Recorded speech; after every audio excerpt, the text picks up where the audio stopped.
What's up, everybody? Welcome in to the 615. It's your host, Lee Hillis, and today you see we are talking Titans, Jags. And yes, you see the Titans fell 20 to 16 and were eliminated from playoff contention.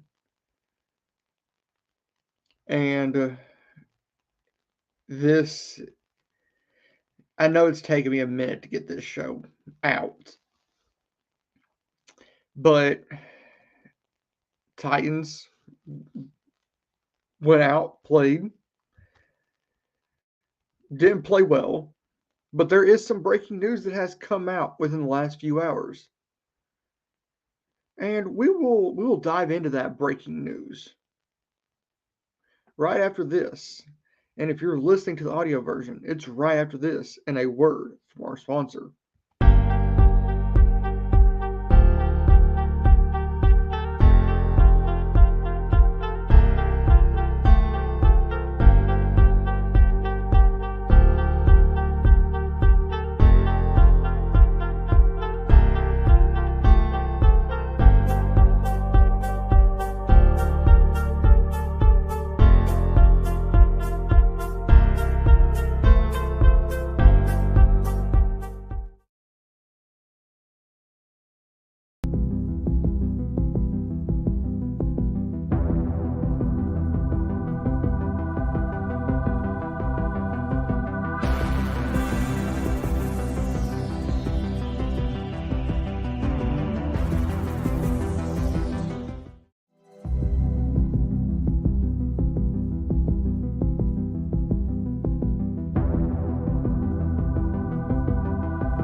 Tennessee Titans season's over. Let's call it what it is.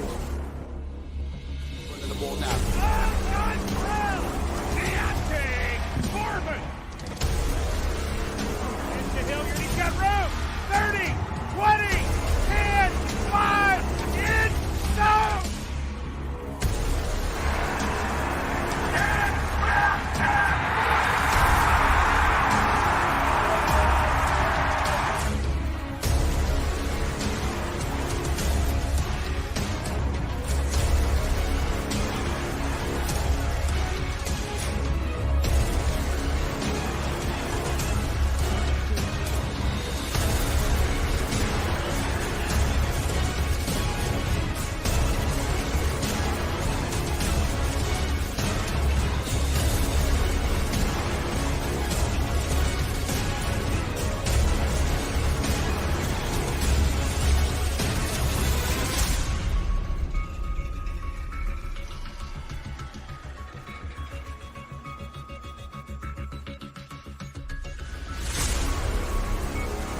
Trying to go win a Super Bowl for this entire city.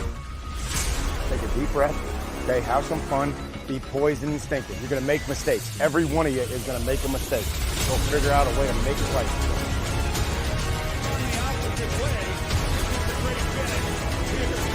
Henry with fresh legs, Dobbs throws, end zone shot, pass caught, touchdown. That's the rookie tight end Okonkwo. With the 34. Play action and in trouble, and there's the first sack of the night.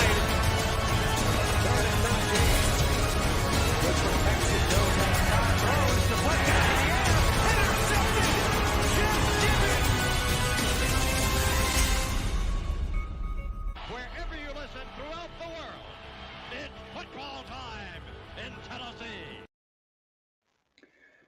What's up, everybody? Welcome back. And of course, I'm going to bring our guest in, even if he's only in here for a few minutes. Ken Moore. Ken, how are you? Hey, buddy, I'm doing good, Lee. How's it going, man? Wishing this was under better circumstances. I wish we were talking about getting ready for the playoffs, but we are talking about the season end for the Tennessee Titans. Yeah, unfortunately, it was a tough, bitter defeat on Saturday night. A game that the Titans, I believe, really outplayed the Jacksonville Jaguars for 57 minutes, 56 and a half minutes. They outplayed them, but same script that we've seen, throughout the season. Play well in the first half, don't do much in the second half, try to hold on and win the game, and something happens at the end to cost us the ball game. And so let's just go ahead and dive into some NFL news. And yes, it is known as Black Monday around the NFL. And so there have been some firings done. The defensive coordinator for the Cleveland Browns was relieved of his duties, along with Texans head coach Lovie Smith. And not also that's not here is Cliff Kingsbury. Cardinals head coach was also fired, and some news just came out within the last few hours. And Ken, you alluded to this. Todd Downing out as the Tennessee Titans offensive coordinator. Yeah, we had this news last week. And of course, I retweeted this. Yeah, and I definitely appreciate it. Definitely appreciate it. It got a lot of traction on Twitter. Just some information that I was able to obtain. I was able to verify that not only Todd Downing, but there would be several changes on the staff. 3 other members of the staff were let go as well today. So, we all wanted change to come. Most Titan fans wanted change to come. A lot of people wanted change to come during the season. That really doesn't happen. It's very odd for something like that to happen during the season, especially when you're winning. So the Titans at one point this season were 7-3 despite Todd Downing's play calling, and he had just called his best game of the season that Monday night against the Green Bay Packers. That Thursday night against Green Bay. The Thursday night game, excuse me, before the unfortunate, DWI allegation. So, it's unfortunate. You never want to see someone lose that job because he does have a family to support. Yes. And those other coaches that were let go today, they do have, families to support. So you never want to see someone lose their job from that aspect. But the NFL is a performance-based business. The offense for the Titans has decreased over the last 2 years since Arthur Smith left. There's no doubt about that. And, Mike Vrabel did what I thought Mike Vrabel would do and the organization would do, and made the change today so that they can be prepared to go into the marketplace and see who is available to come in as an offensive coordinator candidate. And there's one name that all Titans fans are wanting, and that is Cliff Kingsbury. Yeah, and we're going to talk about this a little bit tomorrow night. I'm going to have a show tomorrow night where I kind of dive into this a little bit deeper. Cliff Kingsbury is a very, very wealthy man. He's made a lot of money coaching in college football as well as with the Arizona Cardinals. He just signed a very lucrative contract last year that goes all the way through 2027. So Cliff Kingsbury can take as much time off as he wants because he's still going to get paid handsomely by the Arizona Cardinals to go away. So I'm not sure that Cliff Kingsbury is going to jump at an offensive coordinator position when he can well sit out a year, wait for or two, and wait for the next great opportunity in college football to come along. He's not going to get a head coaching job in the NFL anytime soon. No. If he wants to remain in the NFL, he could go the offensive coordinator route, but he could sit back a year, maybe take a television job in college football as an analyst. Sort of like what Urban Meyer did. Exactly. So he's got all the options in the world, and I would not expect an offensive coordinator position with the Tennessee Titans to be at the top of his list. So before we dive into the actual analytics from this game, let's jump into this from Saturday night. The Titans' offensive breakdown. The Titans ran 28 first down plays. 24 of them were runs. That's predictable for Todd Downing.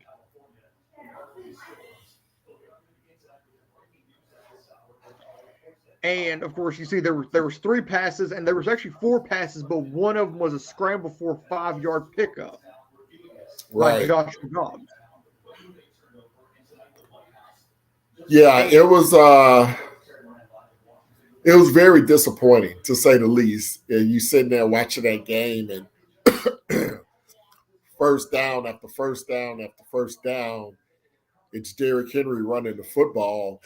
No play action pass. No getting Dobbs outside the pocket to try to help him make a play. No adjustments in the second half. I think the only time they passed the ball on first half was in the 2-minute drill at the end of the first half, and of course, at the end of the ball game, once they got behind. So there was no creativity.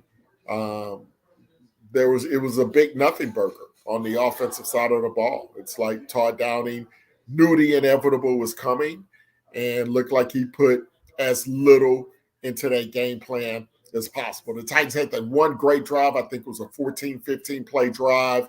When they went down and got the field goal because Dennis Daly had the false start or whatever it was, holding penalty, whatever it was to kill the drive. But other than that drive, there really wasn't a lot offensively to talk about. And, of course, Titan Fox popped in here and said, tighten up. January 9th shall be called Save the Titans Franchise Day, henceforth. But there's one play I'm wanting to hit on, and it's this one. The 21-yard touchdown pass from Dobbs to Chig. What a heads-up play by Josh Dobbs. Yeah, that was a great play. Was that the touchdown pass? Actually, here it is right here. Actually, I have this pulled up of course, without the sound. And just look at Chig on this play. Get wide open. Yeah, man, this was a good play design because they had been running the ball a lot, and you put Chig in the backfield and have him come out on a wheel route where he's one-on-one. And that was just an excellent throw by Dobbs. He just dropped it in the bucket. And at that point, it's a 10-zip Titans lead. And you're like, hey, Titans got a good shot at pulling this thing out. But we all know what happened after that. And as you said, perfect play design. Lined up an offset eye, putting Chig back there, and letting him get out of there. Inevitably. and using everybody to pull the DBs back into the middle of the field.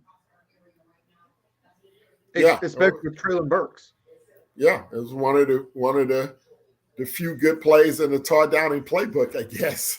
Putting Chig in the backfield and letting him work his way one-on-one up the sideline. We used to see that a lot with Jonnu Smith when he was here coming out of the backfield. Chig has a lot of those same qualities, and he's going to be a big part of this team going forward. I mean, he should be the number one tight end next year, depending on what happens with Austin Hooper. I really like Hooper. I hope that he can come back. But Chig is definitely going to be an integral part of this offense going forward. And Hooper has been slowly catching on over the last few weeks. Yeah, he had become one of Tannehill's most trusted targets over the last month of the season. To mention Dobbs. Sorry? I said you cannot forget to mention he's been with Dobbs like that. Yeah. For Tannehill and Dobbs, he's been the safety blanket for those guys. And you hope that with another year, with a new offensive staff, if he decides to come back, if they can reach financial terms and he wants to be back and the Titans want him back, then him paired with Chig would be an excellent 2 tight end combination. And of course, Stephen Crazio mentioned this. Todd Downing being fired was a miracle. But Keith Carter being fired after what the O-line did, it's a sign that Mike Vrabel's heading in a new direction. Well, I've always had confidence in Mike Vrabel. A lot of people, there's some people that wanted Mike Vrabel fired. A lot of people lost confidence in Mike. I've never wavered on Mike Vrabel since he's taken over as head coach. He's been one of the best head coaches in the history of this franchise. He's gotten the most out of very little to work with. The fact that this team was able to stay competitive, against the Cowboys, against the Jaguars, teams that are now in the playoffs the last 2 weeks, with working with about 50% of his, players eligible. So, I'm a big fan of Mike Vrabel. I figured he would do the right thing. I knew he would do the right thing and making the necessary changes. And now it's about getting a general manager in place that can make the higher level decisions and try to restock this roster. And this play right here, this is the option reversed by Jacksonville. And I'd mentioned to a friend of ours, Chris Newell, if McCray gets both hands on that, it's going the other way for 6. Yes, absolutely. Because if you go back to McCray's days at Auburn, and he gets the ball in his hands, it's hard to catch him. Yeah, that would have been a touchdown the other way. That was a horrible play call by Doug Peterson at that point. I thought Doug Peterson called as bad a game as Todd Downing did.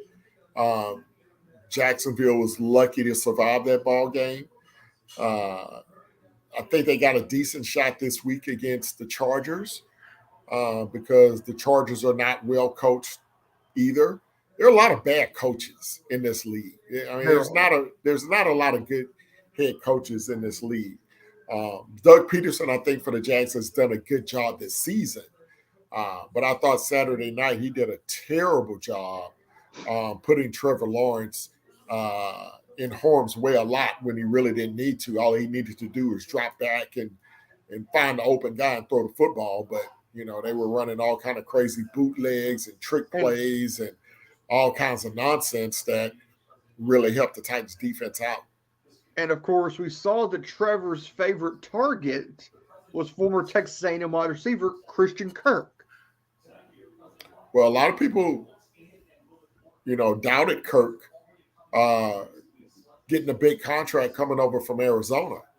And this is another thing we're going to talk about tomorrow when we talk about the Cardinals. Cliff Kingsbury, Cliff Kingsbury kind of had his hands tied behind his back because of a move that his general manager made, letting Christian Kirk go. Then you had DeAndre Hopkins miss the first 6 games of the season. Kyler Murray getting hurt. So Christian Kirk was an excellent signing, as it turned out, by the Jaguars. They also brought over Evan Ingram. They had another receiver, I forget his name right now, that they brought over. So their general manager did a great job in putting some weapons around Trevor Lawrence, unlike what the Titans did, who did not put any weapons around Ryan Tannehill. And you saw the result of both teams. And, of course, had a dumpster fire of an offensive line that it seemed like could not stay healthy no matter what you tried to do. Yep, you hit the nail right on the head with that one. And, of course, basically all we got left is the analytics. I'm going to go ahead and let you get out here. But before I let you go, who are your top 5 candidates for the offensive coordinator job in Tennessee? I haven't gotten that far, to be honest with you yet, Lee. I haven't had a chance to kind of, delve into the staffs and see who quarterback coaches are, assistant offensive coordinators.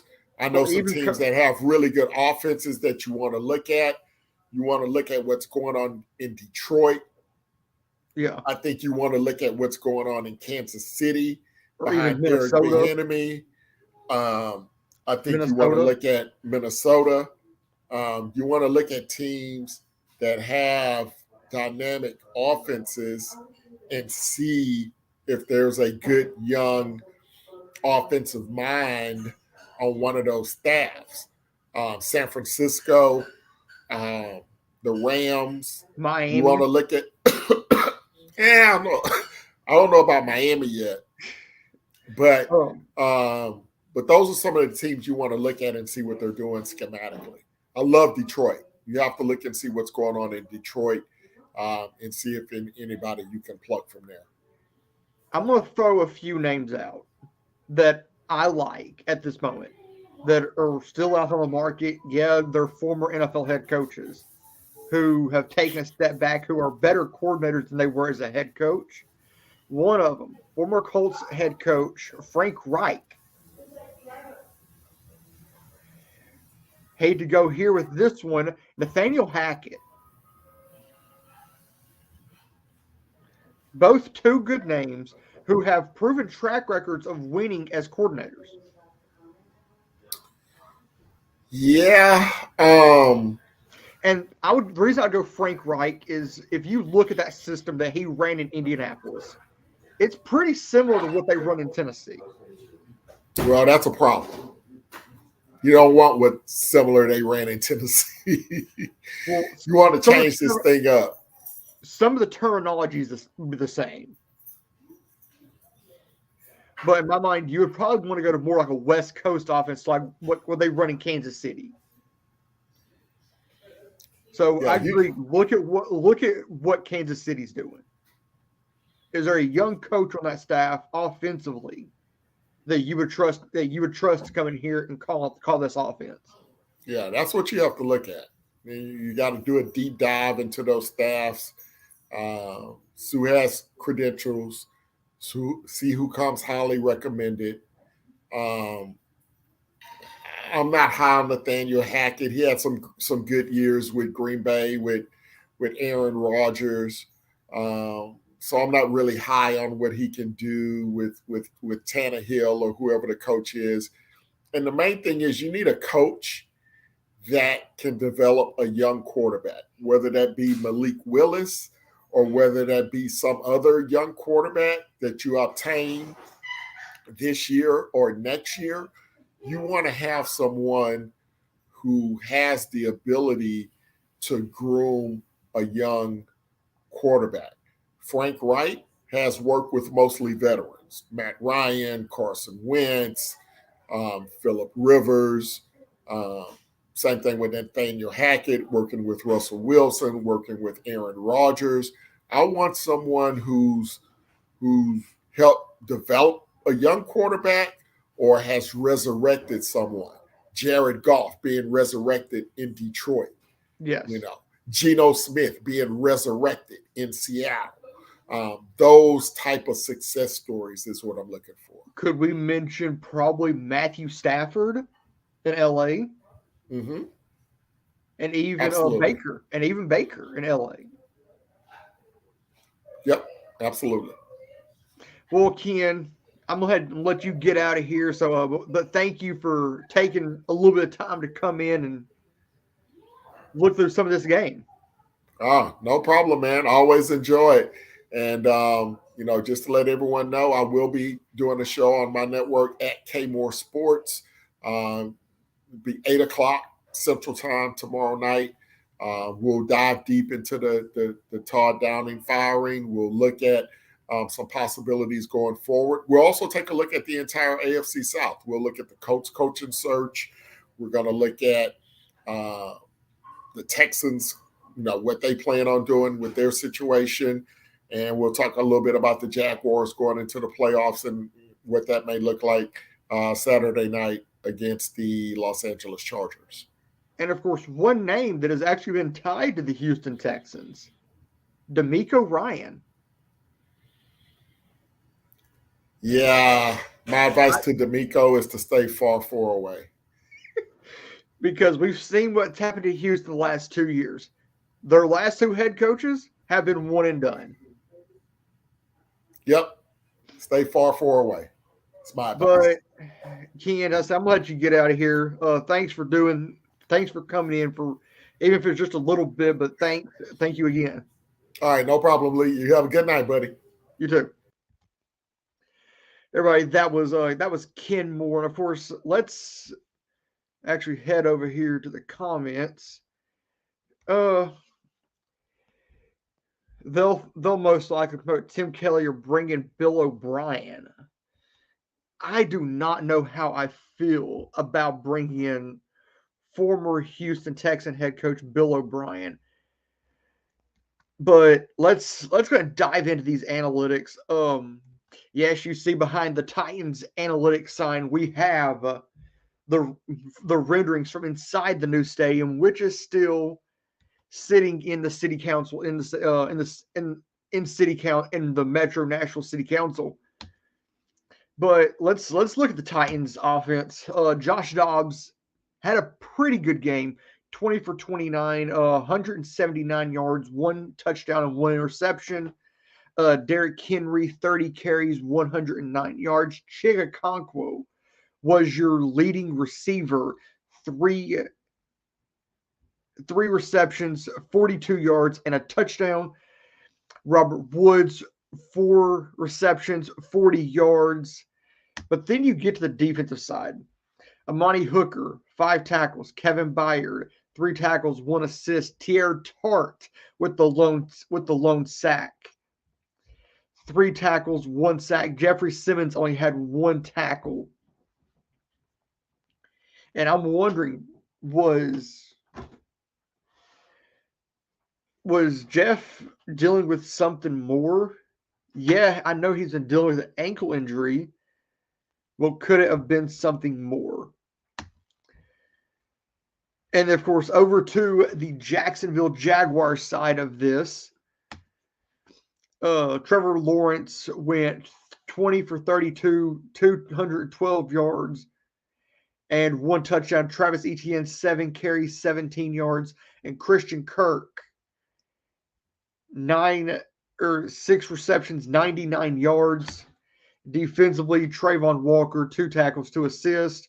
Josh Allen had 4 tackles, 2 assisted, and 1 fumble recovery, which was the game-winning touchdown for Jacksonville.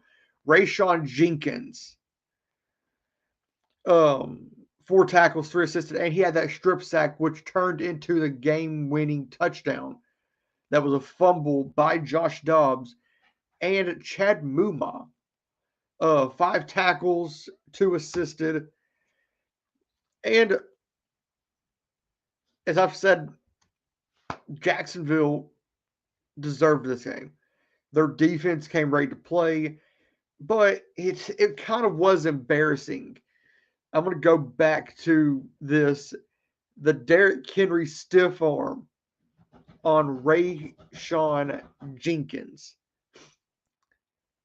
And actually, let me see. And of course, I had talked with Chris from Time the Truth the other day, and he sent me this video. It was of Blaine Bishop on Blaine and Mickey on 104.5, and this is what Blaine Bishop had to say about Todd Downing and his questionable play calling. If not, I hold a merry-go, yeah, go. So it doesn't matter. Guess what now? Vrabel's resume is a lot better in his short window than Mularkey, who had a resume before he got to the Titans, who wasn't very good as a head coach. But the standard still stays the same. And if you want to count this as a playoff game, because I kind of do, even though it's regular season, Vrabel 2-4 in the playoffs. Now, 2-3, and then one additional with this last game, so play-in game. So I think the standard is that. And so I don't think Vrabel is going to change on that. I think that's what he thinks is the recipe to winning games. And guess what I think? I think there's no way, and you know what, that you can play a perfect game every game and rely on one side of the ball and rely on one guy on offense. King, come on, man. This is not Jeff Fisher ball. And I didn't like it then when I was on defense. We could be shutting them down, and then one play, boom, they're right back in the game. We've been dominating the game the entire game. So I never like that. If you're going to say team, your actions say that by your play calling. And they are not a team. They are not a team. He relied on the defense. And I said that going into the season, haven't changed one bit. You cannot rely on one side of the ball to win in the National Football League. And so that was the hitman himself, Blaine Bishop. And I agree. If you want to win games in the National Football League, you cannot let one side carry all the slack. If your offense is struggling, you cannot allow your defense to carry you. The offense needs to figure out what's wrong and fix it. This defense, the reason the Titans were in so many close games, it was because of this defense. Right now, you're talking about the number 2 rush, or basically the number 2 rush defense in the league carried this team. Yeah, the secondary was atrocious, and that's why secondary coach Anthony Midget was fired today, along with Coach Keith Carter, because of how atrocious the offensive line and the secondary was. And of course, you have offensive skills assistant Eric Frazier was also relieved of you today. So I think Blaine Bishop made a huge point. You cannot allow one side of the ball to carry a team. You cannot allow, as I said, one side of the ball to carry a team. And I was talking to somebody earlier today. When the Titans' offense was good, the defense was trash. When the defense is good, the offense is trash. And of course, Ken said it better. Ken said it best. This team, before Todd Downing was here, was good. We have back to 2020. Actually, before that, it was more like 2019, 2020. Arthur Smith had this offense top 3. Top 3 offense. In 2 years, Todd Downing drug this offense to the basement. Todd Downing drug this offense down to the basement of the NFL and made us the worst offense in the NFL. But I know all Titans fans are happy. I know I'm happy that Todd Downing is gone. And I already said if I was the GM, one move that I would have made, fire Todd Downing, fire Keith Carter, and fire Anthony Midget, the secondary coach. I would have fired all three of them right off the bat. That would have been my first act as GM. Because this team needs pieces. This team needs a new energy around it. And Steven Crosio said it best earlier. And yes, Steven Crosio said it best earlier. Todd Downing being fired was a miracle, but Keith Carter being fired after what the O-line did, it's a sign that Mike Vrabel's heading in a new direction. Yes, I 100% agree. And Steven Crosio said, now all three moves are official. Yes, all three moves are official. And I'm going to roll this while there's something I'm trying to find. I'm going to roll this. And if I can leave you with anything, I want to leave you with this. Hear me clearly when I say this. There are people who come in your life sometimes to be there for a season. They weren't meant to be there always. Sometimes we find ourselves hooked up with people that we think are there for a lifetime, but they were only supposed to be there for a season. There are people who come in your life like boosters for a rocket. If you ever watch a rocket go into space, the boosters fall off when it reaches a certain altitude.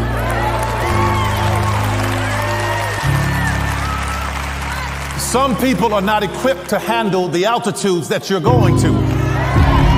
So don't be afraid when they fall off. They're not bad people. They just couldn't go where you're going.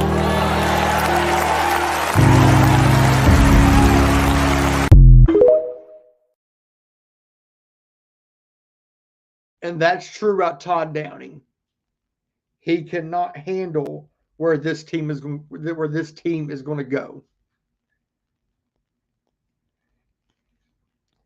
There are so many things. This team's going to look a whole lot different next year.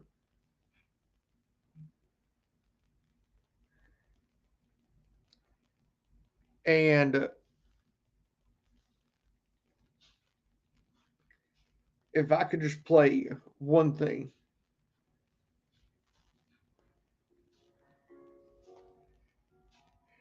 And this describes all time center now.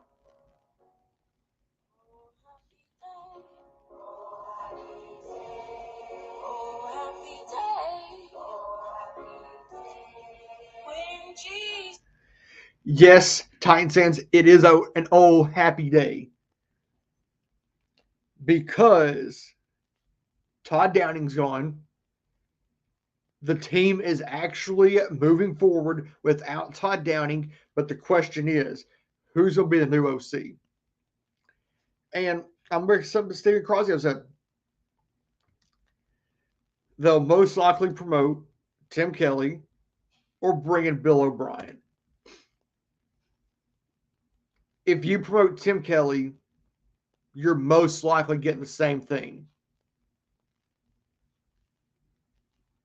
We don't want the same thing.